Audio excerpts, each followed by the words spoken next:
Good evening, everyone. Just a little bit of housekeeping before I introduce Mr. Shomet. If you have cell phones, please turn them off. Everything is being recorded this evening, so even if you whisper, it will be heard in cyberspace. I want to thank all of our sponsors this evening, our Calvert Library and our wonderful Robin, the Bayside History Museum, and the John Hanson chapter of the Daughters of the American Revolution, who have provided all the goodies for you in the back, by the way, for when this lecture is finished. Donald Brady Shomet really doesn't need much of an introduction, but he's going to get one. He began his early professional career after graduating from Pratt Institute at the Wall Street Journal, Royler Publishing, and the Washington Post. For more than 2 decades afterwards, he served on the staff of the Library of Congress as the head of graphics, while simultaneously serving as the director of the Nautical Archaeological Associates. As a historian, he has served as a cultural resources management consultant for numerous states and federal agencies, museums, universities, nonprofit establishments in both the United States and Great Britain as well.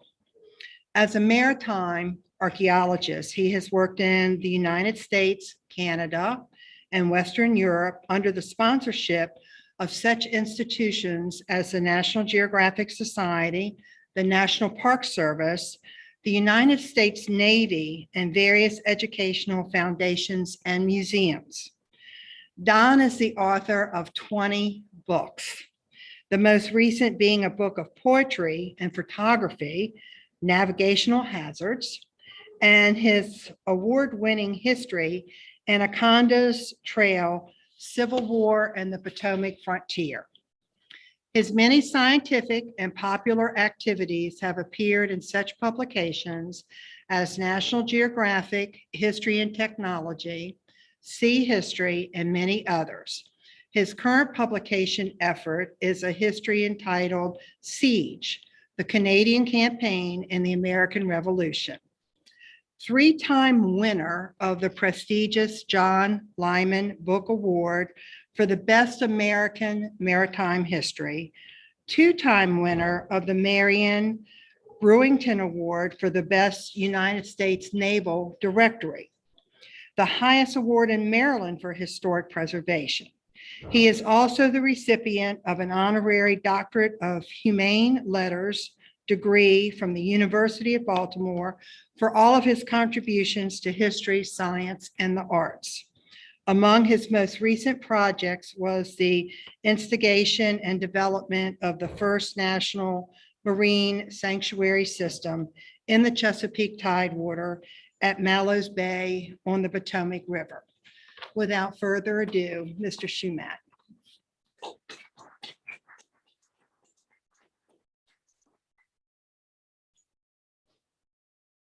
Well, I'm standing in for him tonight. He's not here. Thank you very much for that introduction. Tonight, those of you, I see some familiar faces out there. Is that working? Gosh, it works. My normal talks are, of course, are on maritime history or archaeology or underwater something or another. But tonight I'm going to veer off from something and into a talk which is rather personal because it has to do with some family members, but it is a bit of history. The story that I'm going to tell is a true story. It's a sad story. It's a story of tragedy. It's a story of murder. It's a story of love that transcends that barrier between life and death. The story is called Briar Patch, the murder that would not die, and you will see why in just a few minutes. If this will change, will that change? Why isn't it moving?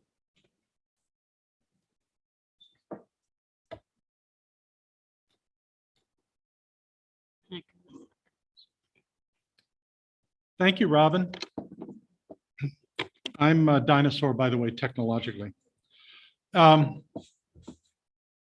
order to take into this story, I have to go back 67 years. I was 13 years old at that time, to a specific date, June 15, 1955, which was a very interesting period in time. I guess we would look at it as innocence by today's standards. The world was different. We had just come out of 10 years before World War II. We're the mightiest nation on the face of the earth. We are a nation that is growing. We are a nation that is a dynamic nation. We are educating our people as never before. Men are coming back from World War II and going to college on the GI Bill. We're building highways across the country under the Eisenhower administration, connecting America like it had never been connected before.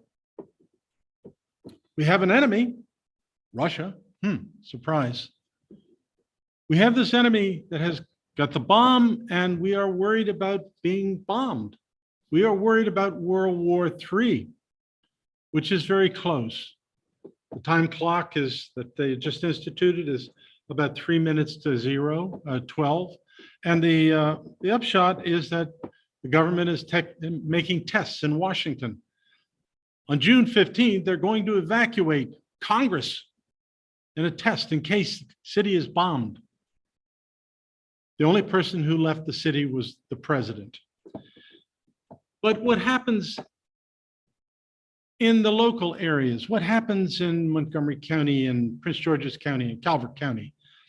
How has this affected that? Well, it's a huge piece of our growth.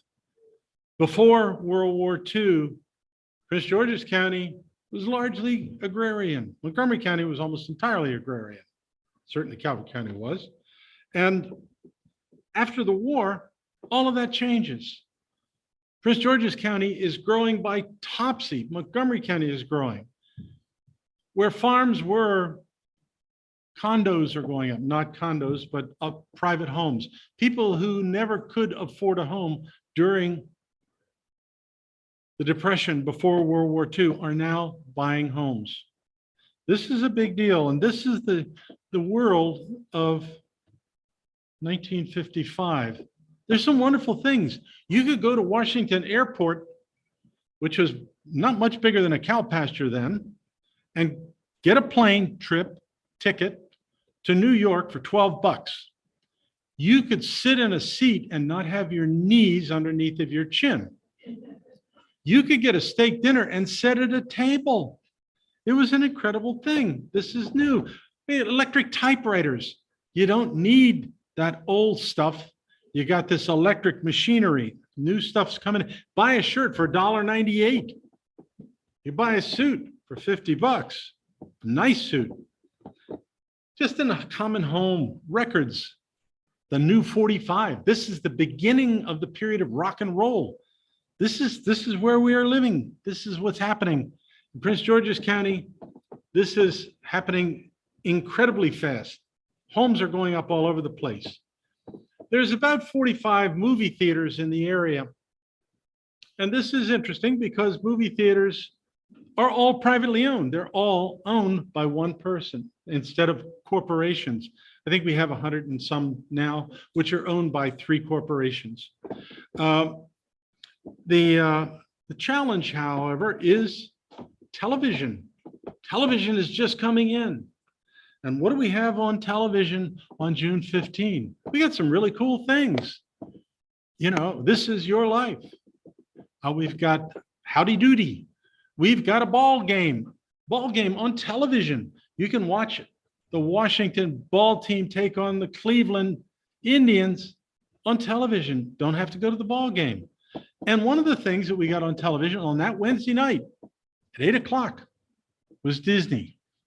He had just come on television and he had just put on a movie, Davy Crockett.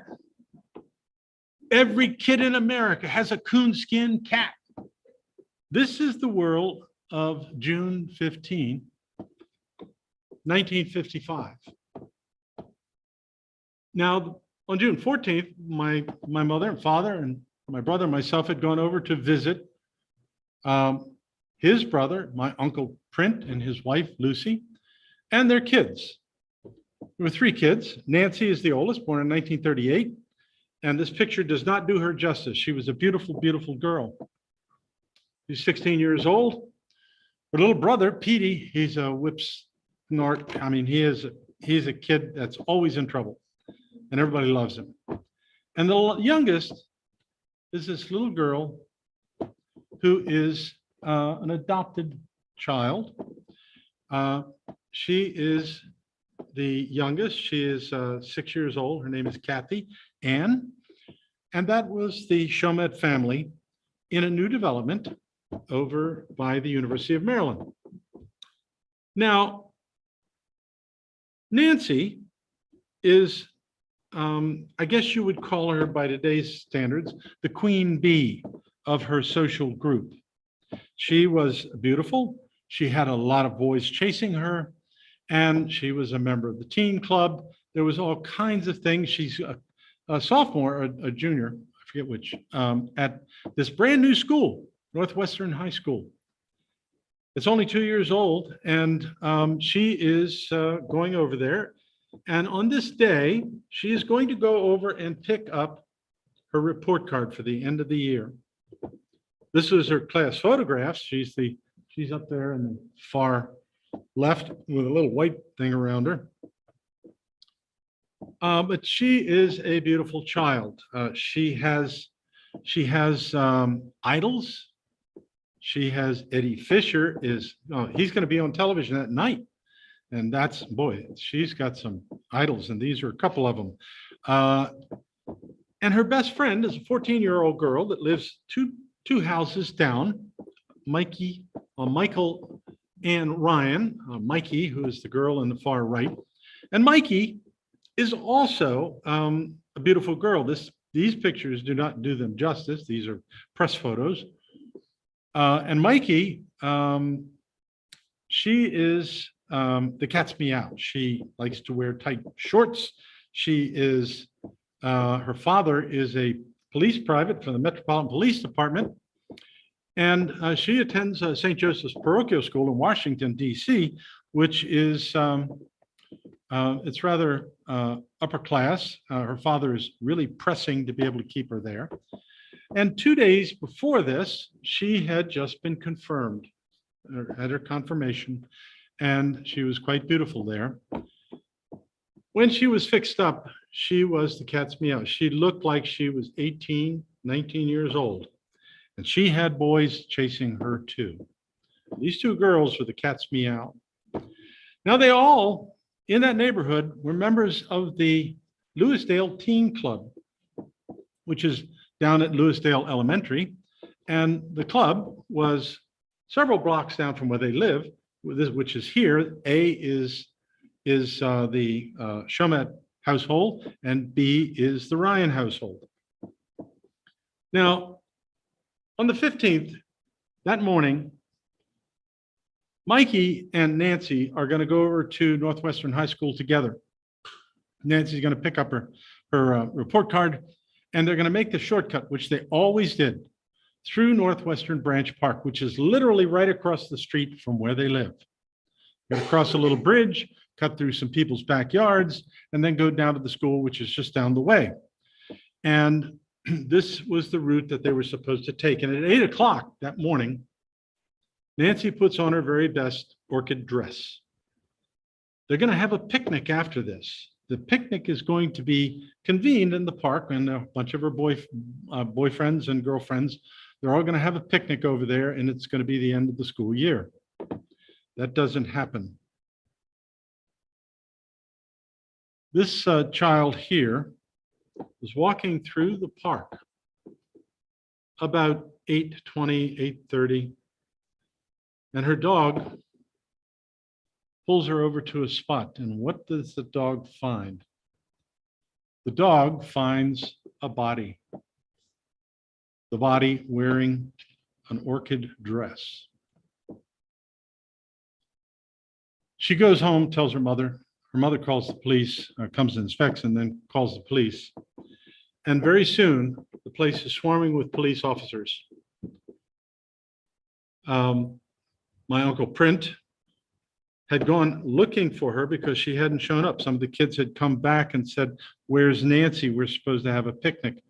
And the kids kind of alerted him that she should be found somewhere. So he goes to the school and can't find her. But then he sees the police officers down in the park. He goes down there and he recognizes instantly the orchid-colored dress pulled up over the body's chest and head. There's blood everywhere. The police descend in mass. Prince George's County Police arrive on the scene, as does the one police officer for the Maryland National Capital Park and Planning Commission, Reds Roby, who later on becomes a very big person in the park and planning. And they are rooting around, and one of the officers then finds another body. And the other body is Mikey Ryan. Now, the coroner comes out before anything is moved. The coroner comes out and he looks at the bodies and he says, "Oh, they've been stabbed multiple times with an ice pick. Those wounds are ice pick wounds." While he was really off because he worked for Prince George's, they were bullet holes, 15 shots in Nancy, 3 in Mikey. This was a horrific murder. They're looking around for evidence, and here's a map. You can see where the Shomet and Ryan homes were, and their route to the park, through the park, to the little bridge that they were going to cross, and then make the shortcuts through people's yards. Print and Lucy are bereft. Print is a construction man, a union man. The AFL-CIO is trying to unionize Washington, and he's been out of work. And they are bereft. They're a little hard pressed for money at this time. And little Kathy was even more so because she was going to go with them. And Nancy told her, "You can't do this now. Later on, you can go with me." Now, Kathy literally idolized Nancy, the older sister. If she didn't have her mother, it wouldn't have mattered because Nancy was the person. And Nancy had imbued with her a motto that stayed with her throughout her life. And that was, when you come up against the situation, just do it. That was the situation. Just do it. Whatever it was, just do it. That lived with her for the rest of her life. That evening, the Washington Evening Star, which is the biggest paper in Washington at the time, ran a little block on the murder. But it was such a horrific murder that it made the front pages the next morning all over the United States. And my uncle, Tommy, who was Prince's brother, was was a heavy truck driver who was hauling cigarettes to Chicago, and he hears it on the radio, and he just turns right around and comes back. The whole family gathered. The funerals were 2 days down the way, and this is the funeral of Nancy, Lucy, and Print, buried over at Fort Lincoln Cemetery. And I was there. It was a hard thing. There was hundreds of people, and among those hundreds of people were a lot of cops. Do we have any cops in the audience? No? Okay. Because you probably remember this. This is a big deal. They buried her in Fort Lincoln Cemetery, and then the burial for Mikey. And she has a service at St. John Baptiste de la Salle Church, where she had been confirmed. And then in Mount Olivet Cemetery, she is buried, again, with a lot of police officers. The Shomets go back home and try to pull things together. It was very difficult because phone calls started coming in, mysterious phone calls. Pete gets a little upset, and he says, he goes and gets his BB gun. He said, I'm going to go out and kill that man, whoever did it. I'm going to kill him. This was a terrible, terrible crisis for him. It stayed with him all of his life. Now, at that time, Prince George's County had a police department, which wasn't that big. Didn't even have a homicide branch, because at that time, there was only 2 or 3 murders a year in Prince George's County, not like the 200 a year now. And the new police chief, George Panagoulis, had never had a homicide case. He came in from Beltsville, where the police department was 2 guys, and he was one of them. Well, he is working for a county commission, which Prince George's County was under a commission form of government at the time. And he launches into this, figures it's going to be an easy case because, well, there's got to be a gun somewhere. And they start checking out this whole area. The whole police force and the DC Police Department come in on this case because the daughter of a DC cop was killed. Pretty soon, the FBI is starting to look at it too. Now, if you're looking at it from a Google map here, you can see where the teen club was, where both girls were the Saturday before the murders, where they lived and where the murder site was. You go back here, you can see where the high school is, Northwestern High School, and up to the far right is the University of Maryland. The bodies have obviously been moved, one of them anyhow, because there was big blood stains over by a briar patch. The murder victims were separated somewhat, and Nancy's body had obviously been moved and turned over. She had a bullet hole through her head. The bullet was found beneath the head, but they couldn't find the shell casings. And then some phone calls started coming into the police department and coming into the Shomet residence, mysterious phone calls. They said, look under the cherry tree. And when they looked under the cherry tree, they found the shell casings. Not all of them, but they found some of them. Figured out it was a .22 caliber gun, not a nice pick. It was a .22 caliber weapon, which they later identified as a Marlin.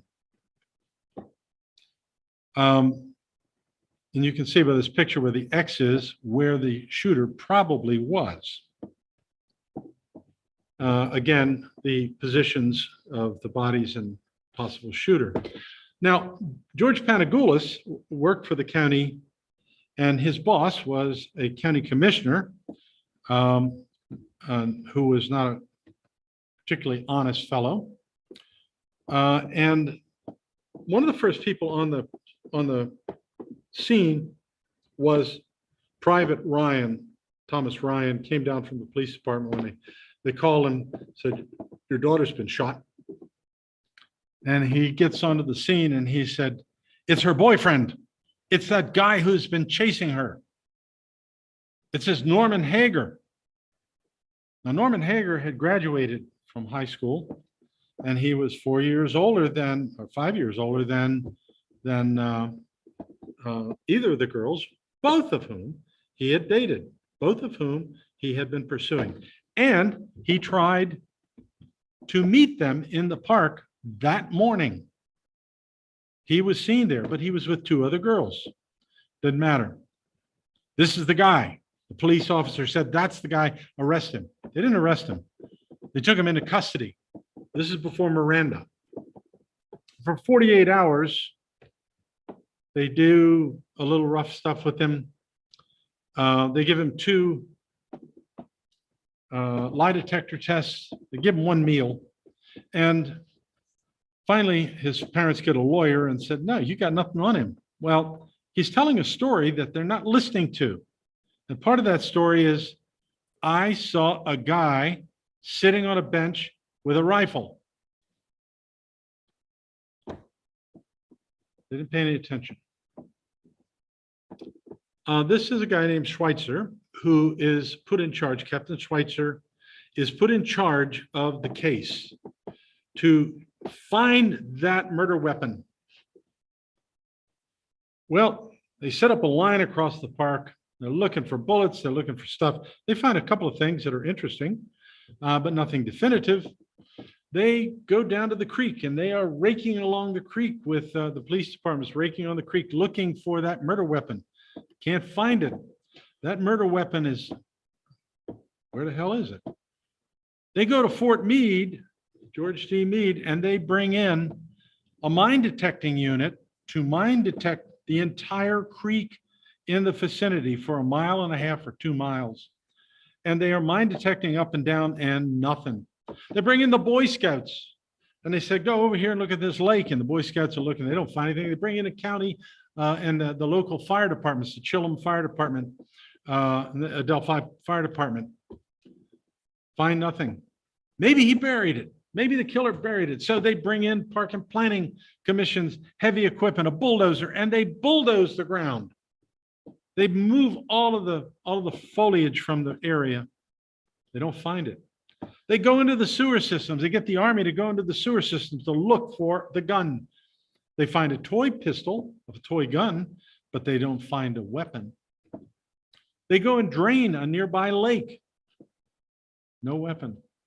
They bring in the Army Rangers and they go up and climb every single tree in the park, thinking that the gun might be up there somewhere. No weapon. They interview more than 1,000 people that first week, and they ignore some of them because they were women. One of them who ultimately tells the actual time. But one of the guys they interview is this guy here, who is my uncle Rodney Ralph Shomet. There's a young man here. He had been a World War II hero. He went in at Omaha Beach on day 1. Fifth man up on a bulldozer to push over a pillbox and goes all the way through to Remagen, crosses the bridge at Remagen, and is put in charge of a concentration camp as one of the soldiers there that has just been freed. He comes back and he becomes a construction man, like all of the Shomets. None of them had above an 8th grade education. All of them were depression children. Rodney was working on a job over by Adelphi and saw, the day before the murder, a guy go into the woods. The man's going into the woods, he's carrying a rifle. And then the next morning, he sees him coming out, him and a number of the laborers on the job. And they relate to the police a description of this fellow. They said, well, we think he was carrying a bandolier, you know, like the Mexicans do down in the Revolution. Looked like he was carrying some web belts for a knife. And they made a composite drawing of him. And they called him the Pancho Villa killer. They send this picture out across the United States. This is one of the first times when an APB of this type goes out across the United States. The wife of the man who is the printer at Darby Printing goes down to the police line and says, I want to talk to somebody here. They said, go away, woman, we're busy. Well, it turned out that she knew what time the guns were fired, and they placed it ultimately from other people at 8:15 a.m. They know the time of the murder. They know the time of the body being found. They know enough about the time scale now. Well, this guy here, Jesse Baggett, is chairman of the Prince George's Board of Commissioners, and he is as crooked as the day is long. He is selling favors. They're building a thing called the Baltimore-Washington Expressway, and he is kind of getting reciprocated with cash for looking the other way on zoning rulings. Ultimately, he'll go to jail for 2 years, but not now. And one of the reasons that he brought in Panagoulis was because of Panagoulis's kind of backing him up. Panagoulis' son actually later on is charged with murder, and Panagoulis is charged with actually trying to help him escape. But that's a different story.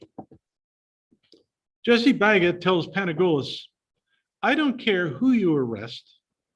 I don't care what you do. I want someone in jail. I want to get off of the front page because there's investigations going on here. He does not like the publicity.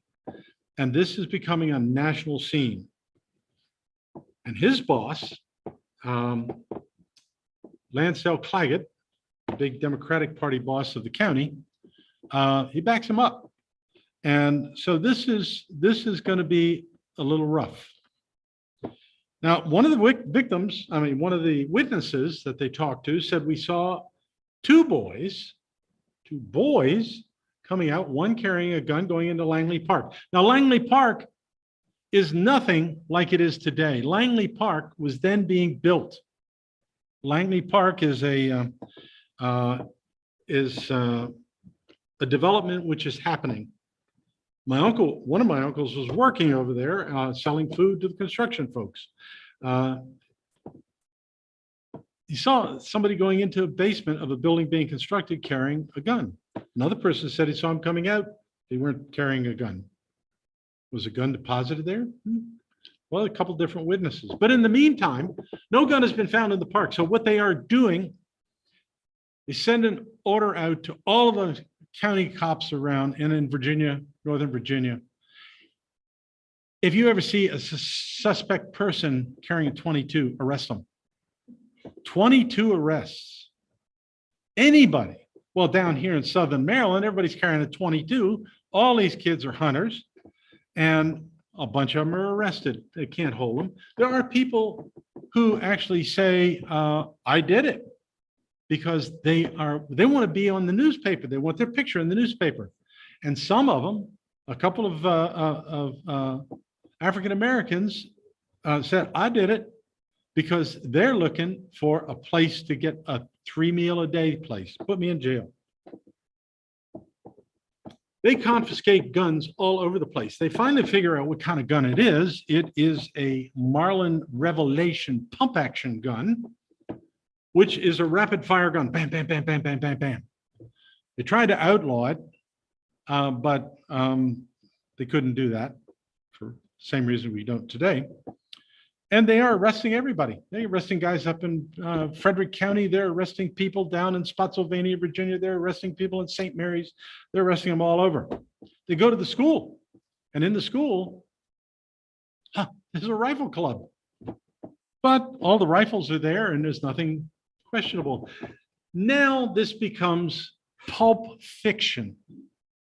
This gets out to the pulp magazines, the True Detectives, Modern Detectives, and all of these magazines. Mystery of the Month.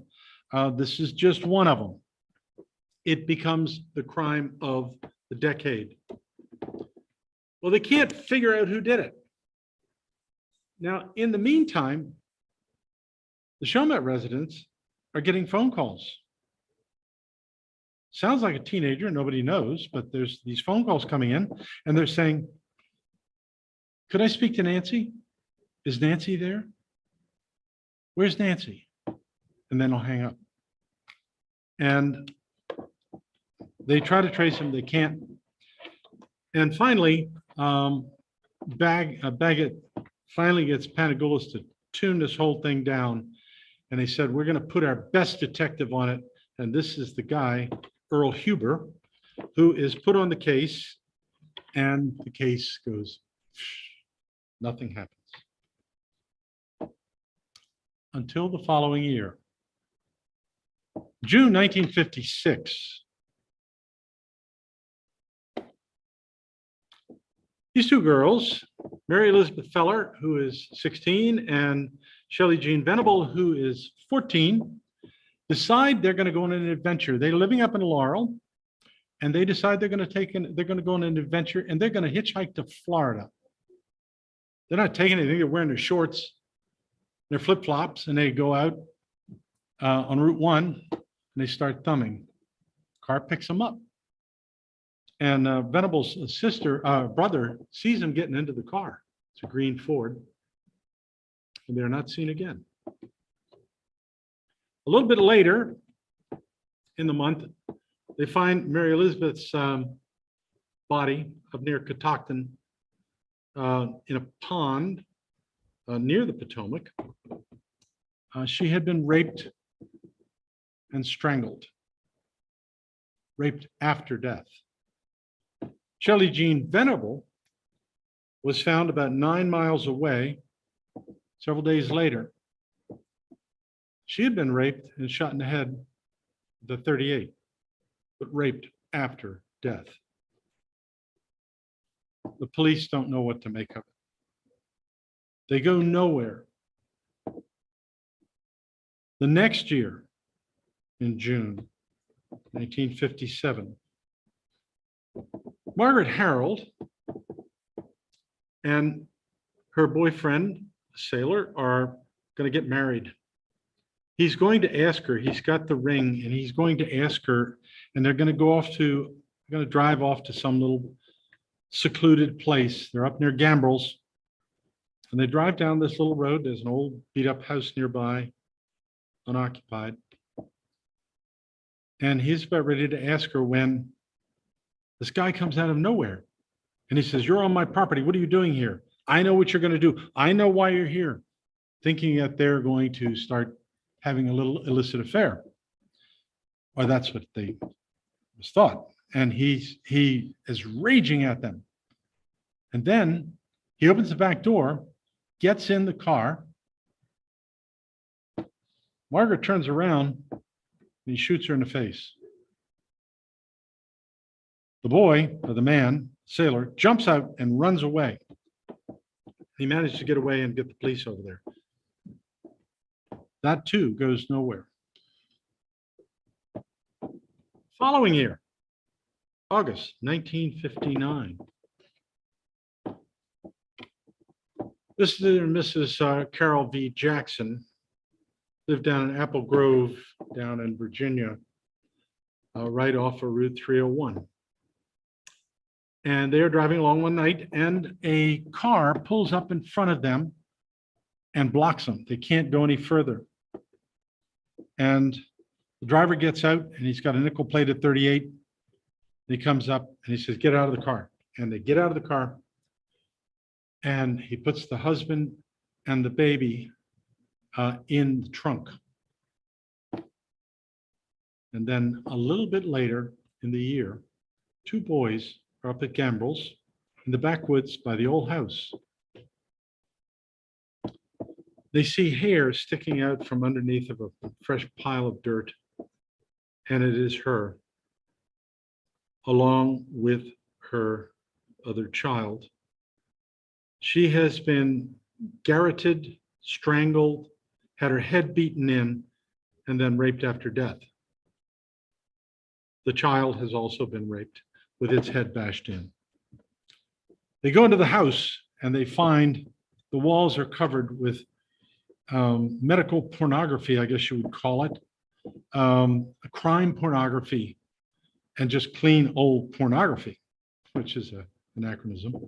And in this house, they get some clues, but they still end up nowhere. What to do? The psychiatrist in charge at St. Elizabeth's Hospital says, what we need is a psychic, somebody who can figure it out. And they bring in this guy, Peter Herkos, who is, he's Dutch, and he's written a bunch of books, and he's got his audience. And he gets on Del Malky's program. I don't know if any of you ever heard of Del Malky, but he was on WMAL, had a talk show, one of the first talk shows. And the word gets out that Del Malky's got this guy on. And what that does is sets off a chain. He doesn't figure it out. Messages come into the FBI now about the murder. An unidentified person says, "I know who did it," and he names him. J. Edgar Hoover gets very interested in this. And this guy is Melvin Davis Reese. Another one comes in, and this time the FBI is able to trace who sent it, and it's this guy here, Glenn Moser. Now, Glenn Moser is a band member who works with Melvin David Reese. Melvin is a local guy. The band travels all over the country, but basically they're down at the Blue Mirror. Some of you may remember the Blue Mirror. And he is tied up with a stripper from the Gaiety Theater. That's her as a blonde, and that's her as a stripper at the Gaiety. And he is a very interesting character because they go to his house. He's no longer there. He's gone somewhere. J. Edgar Hoover opens up the whole kibosh to try and find him. And the reason that they're really looking for him is because he left a diary. And he describes in vivid detail about the murders of the Carroll family and all of the joys that he got out of it and the perversions and so forth.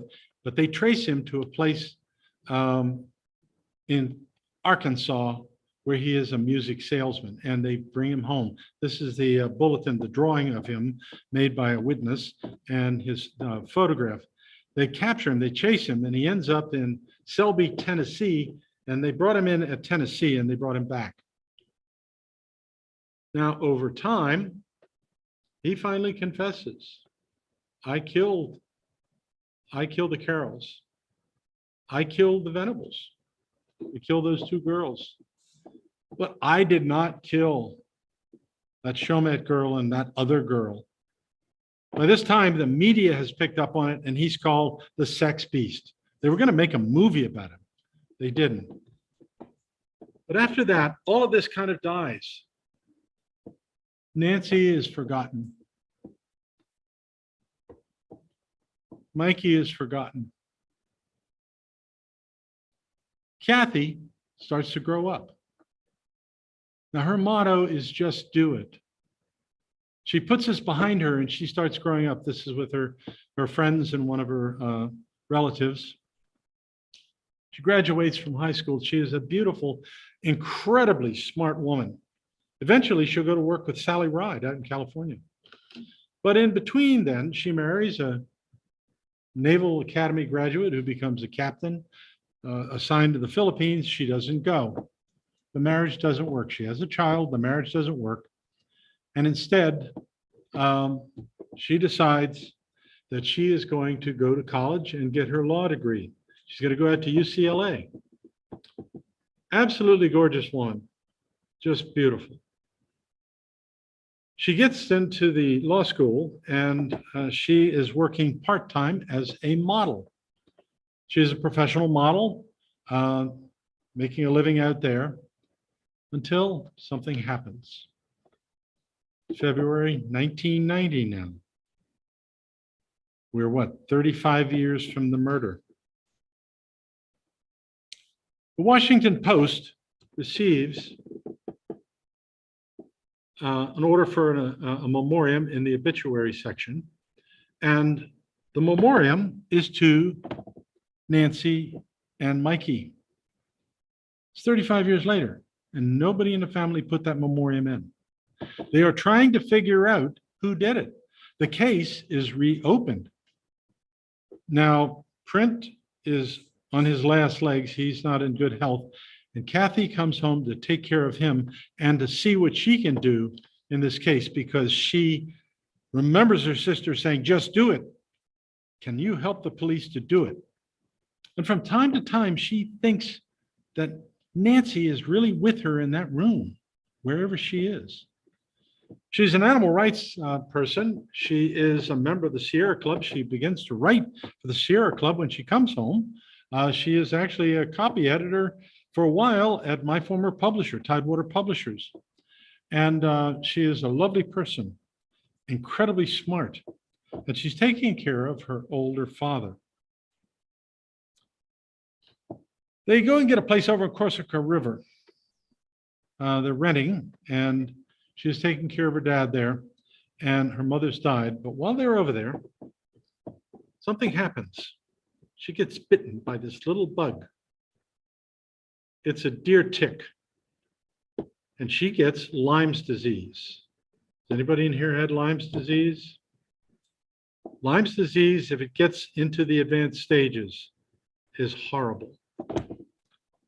Well, she didn't know she had it. The doctors in 1990 did not think Lyme's disease was an issue. It's something else. You're having PTSD, or you're having some other type of affliction, but this isn't an issue. Didn't have a test for it. The Borrelia burgdorferi gets into the system. It can change your DNA. It gets into the brain. And you can suffer a change of symptoms every 2 weeks. First it's your back, then it's your chest, then it's you can't breathe or any type of thing. Then it gets bad. Well, about this time, Pete Shomet receives a phone call. And it's from a guy I will call Harvey. I don't know if Harvey's here or not tonight, but I won't name you. But Harvey is, he tells Pete, he said, listen, I want to talk to you because I'm the guy who posted that memoriam in the Post, and I think I know who the killer is. And Pete, not an easy guy to get along with sometimes. He talks to him a bit, and then he calls a friend of his who had been with him in high school. I think he was a basketball player, Steve Reichert. And Steve Reichert is a detective with the Prince George's County Police. And Steve Reichert goes to this guy. He goes and finds Harvey, and he talks to him. And Harvey's willing to talk to him, and he's got all kinds of information. Because Harvey was at the University of Maryland at that time, and Harvey had he had come home from Korea, got a GI Bill, went to college, and the murder happened just around the bend, not far from where he was in school. And he decides to take it up as a hobby. I'm going to try and find the killer. And over the years, it becomes an obsession. And just how bad, we'll find out in a little bit. Well, Reichert can't pin anything on him. He's got his files. The man turns his files over to him. And there's information that they can't figure out how he got. But there's no murder weapon. There is no way they can pin anything on him. So in the meantime, Kathy has been asked by the Washington Post to collaborate with them on whatever's going on from a third-party source with the police. And the police decide that they are going to set this guy up. And they're going to have him meet Kathy. And Kathy is going to be wired. She's going to go up to, they're going to meet at Bob's Big Boy on New Hampshire Avenue. It's not there anymore. New Hampshire Avenue, right across in the county line in Montgomery County. Prince George's County didn't realize that that's beyond their jurisdiction. They wanted to film it and put it on as a promo for the county police, which was getting some bad vibes, bad reviews at the time. But Kathy says, no, I'm going to meet him on my own. So she goes out there and she is worried about this. This guy knows too much. She goes and buys a gun. Buys this gun, and she sits down to breakfast with the man who's avuncular. It kind of reminded everybody of Walter Cronkite. Really friendly. You'll like the guy. He's sweet. He's cool. Well, they have breakfast, and he tells her everything. He tells her what he's done and so forth. And it goes in towards lunchtime and then longer. And as they talk, he starts changing. And Kathy asks him, why are you staying with this? And he said, because I love your sister, and I always have. But she's dead. I talk to her all the time, and she talks to me. Well, this is a little much. Kathy persists because she's always had the feeling that Nancy was somewhere around her. So she persists, and then he says, you know, I loved her, but you're much like her, and I could love you too. And with that, Kathy gets up and tears out.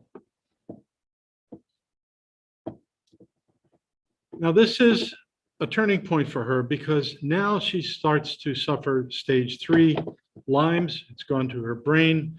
She starts having hallucinations. And in these hallucinations, which come in all the time now, sometimes for a day, she'll collapse and be completely out. These hallucinations, she sees 2 things. She sees her sister, and she sees, looks like a boy. He's wearing a gabardine, torn off coat. Sleeves are torn off. And she has these feelings. And then something happens again. On November 24, 1991, the Washington Post runs the story that they have been gathering from her and from the police and from Harvey. It's called The Murder That Would Not Die. It's on a Sunday edition. It is 2 full pages with photographs. And it ends with, we don't know who it is. This is difficult for the families. For Kathy, it's very difficult. This is her at Corsica River, because her health is really degrading now. And almost every night she has visions. Sees this same guy in different things. It's like on the River Charon, and he's the river keeper. All of these things happen to him, to her, that she sees. And she's degrading now. She can hardly walk sometimes. And a fellow moves in to sublet the place because she hasn't got a job now. And this guy, Larry Christensen, becomes her friend. He's an engineer at NASA, and he becomes her friend and her keeper and watch over her. I won't say it's a love affair, but they do love each other in a paternal way. Her husband, former husband, even comes back, and you can see how she is degrading rapidly, and she is suffering horribly, but she sees these visions over and over and over again. Pretty much the same person. One day she's out sitting on the balcony and she looks down at the river and she sees a boat coming up. And she starts to see that guy. And she is in terrible pain now. And then something else happens. On June 15, 2000, 45th anniversary of the murder, a woman is taken into custody in North Pole, Alaska, and her name is Jean Dobeck. Jean Dobeck has been captured by the FBI, who's been following her and her husband. They're grifters. They have been ripping off people across the United States, insurance companies and so forth. And they've been following her, and they finally caught up with her. And she's up there because her son's in the Air Force, and she thought she could escape. Her husband had died of cancer in Texas, and she was on her own. And when they capture her, she said, wait a minute, I will tell everything to you, but I want to make a deal. And I have to talk to the police in Prince George's County, Maryland. And what is that deal? He said, I know who killed Nancy Marie Shomet and Mikey Ryan. So they bring the Prince George's police up. And the story she tells is rather interesting because they had just been in Maryland a couple of months before, her and her husband, and they went down to Florida. And they went down to Florida to see her husband, Johnny's brother, a guy named Eddie Dobeck. Outside of Hialeah Racetrack, there's a hospital, and he was in there, and he was dying of cancer any minute now. And he had called them down. And he brings her over and he says, listen, I have a deal. If you're ever caught, use this. And he tells her the story of how he murdered Nancy and Mikey. They were at the teen club. His father was a Polish immigrant. He was pockmarked faced teenager, rather rough kid, him and his brother. They become very tough kids. And he says that the queen bee did not want to dance with me. She dissed me. She embarrassed me in front of all the kids. And then he got really angry and left. And his brother, Johnny, says, we'll have to teach him a lesson. We'll meet him in the park and we'll bring our 22s and scare him. The next morning, they walked through the park and they stopped them. And Nancy refused to be intimidated. And she launched back and started cursing at him and telling him, demeaning them. And Eddie lost it and started shooting. 15, 16, 17 shots, 15 of which hit Nancy. Shot Mikey 3 times simply because she was there. Now, soon afterwards, Kathy, who is really going down, her father dies. Kathy is bereft.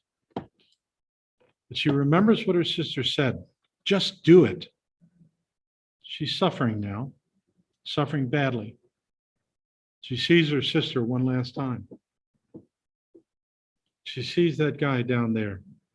Was it Eddie Dobeck? Was he the kid? Was a kid? Was that the guy who did it? Well, now I know. I'm going to end this. I'm just going to do it. She took her pistol. She sat underneath of an arbor overlooking the Corsica River, put the gun to her head and pulled the trigger. May 10th, 2006. With the gun that she had bought to protect herself from Harvey. Well, all sounds neat. But did Eddie Dobeck do this? Deathbed confessions do not hold up in court, much less deathbed confessions released to somebody else to tell. So did Eddie do it? Well, at the funeral, we discussed this. Kathy had left her papers, which I got a bunch of, and she had written a poem. And at the end of the poem, she wrote, "In a place of light and love, I now joyfully reside, where fear and pain and wrong simply cannot abide." She was buried alongside of her sister. But right next to the gravesite, Harvey reserved a plot.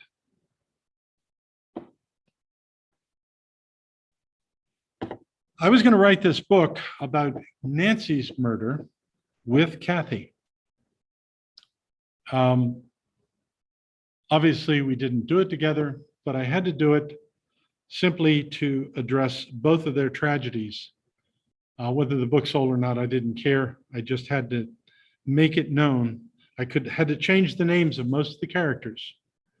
A lot of the characters, well, almost all of them are dead now. I waited until most of my family was dead because it's always been an issue. But it's always been an issue to me. Was it Eddie Dobeck? Deathbed confessions. Confessions, for whatever reasons. There were a lot of confessions right after the murder. People wanting to get in the papers, or people wanting to get 3 meals in a jail cell.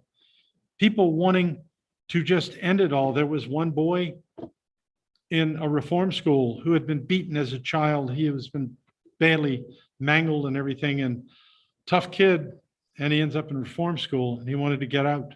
So he said, I did it because he wanted to die. Did Eddie Dobeck do it?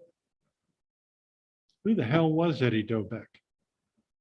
After the book came out, it occurred to me that I could pursue it a little more. I couldn't find him on the internet. I couldn't find him in the phone book. I couldn't find him any in the normal places because he's dead. I did find his obituary. But who was he? What was he? We know he was a Polish generation. He was Nancy always called him a Polak. The upshot was that, where am I going to find out about him? So I went over to Northwestern High School. And I asked the principal there, could I see the yearbook? What do you want it for? And I told him, he said, I don't think so. But finally, I talked to secretary over there and she brought it out and I photographed it. The Compass was the yearbook for 1955. And in there was Eddie Dobeck's picture. Nice looking guy, right? He had a whole bunch of guns at home, and right after the murder, his father picked up the whole family and left for Florida. That was Eddie Dobeck in 1955. This is the Pancho Villa killer. Are they the same? I leave it up to you. I thank you.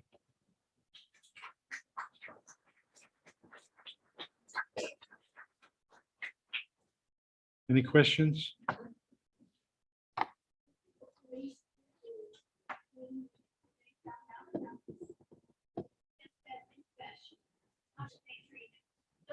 How did they treat this deathbed confession? They couldn't do anything because it wasn't hold up the court. And the question about what happened to Jean Dobeck, there's two ways to go. One of the reports is that she got out on bail in North Pole, Alaska. There's no place you can go in North Pole, Alaska, so they let her out. The other one was that she went to jail and could not find the record. But when she went out, one story that she went out of, when she stepped out of the jail and started to walk across the street and hit by the truck. So, which is what I used in the book. But a deathbed confession doesn't hold up in court.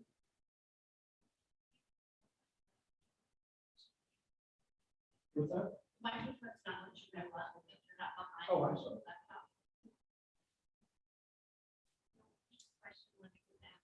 I'm sorry, I couldn't hear. You had a question? Yes.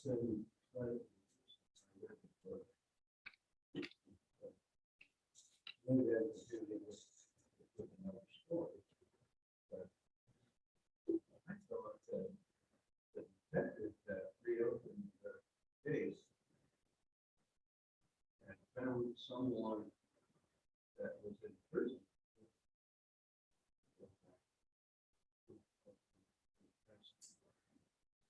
No, that was, I think you're confusing that with the Reese case. They were trying to ally all of those. J. Edgar Hoover wanted all of those murders to be together. He wanted them as a serial killer. He was a serial killer, serial rapist, serial every bad thing you can think of. And when he was in jail, he got the death sentence, but he did not go to some lawyers appealed it. He didn't want it appealed. He wanted to die. And they appealed it. And they kept asking him questions. And it was some years before they found out that he was involved. He was the guy who killed the Venable and the other girl. He did not exchange with other people, as far as I know. I tried to see him and they wouldn't let me see him because he was alive at the time. He died of cancer while in jail. He was in federal penitentiary. But I couldn't. So I'm going from what the record produced. So I think that is probably what you're thinking about. Moser was not in jail. Moser is the guy who turned on him. Moser received a card, a little "How you doing" card from Reese while he was out there in Arkansas, apparently trying to hide from the police because the story was getting heavier. And that was what the key for the FBI to go out there and find him was. They went out there and they were able to locate him. Any other questions? Question on Zoom that says Mike Manson. It might. I was told that the artifacts are the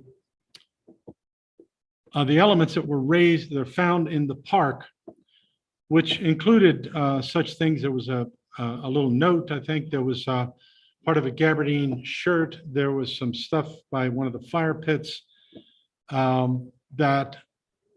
Whether that is still in the collections at the police department, I don't know, but I was told by an officer over there that the files had been dumped. Ironically, the guy who was in charge of the cold case files, I didn't know it at the time, bought my last house. His wife was a clerk with the court, and he was a police officer in charge of the cold case files. I didn't know it at the time. But the upside of that was that I received a call from an officer about 2 years ago who said that the files had not been destroyed. So I don't know. I haven't made an effort to pursue this any further. It's 67 years old, you know. Any other questions? Thank you very much.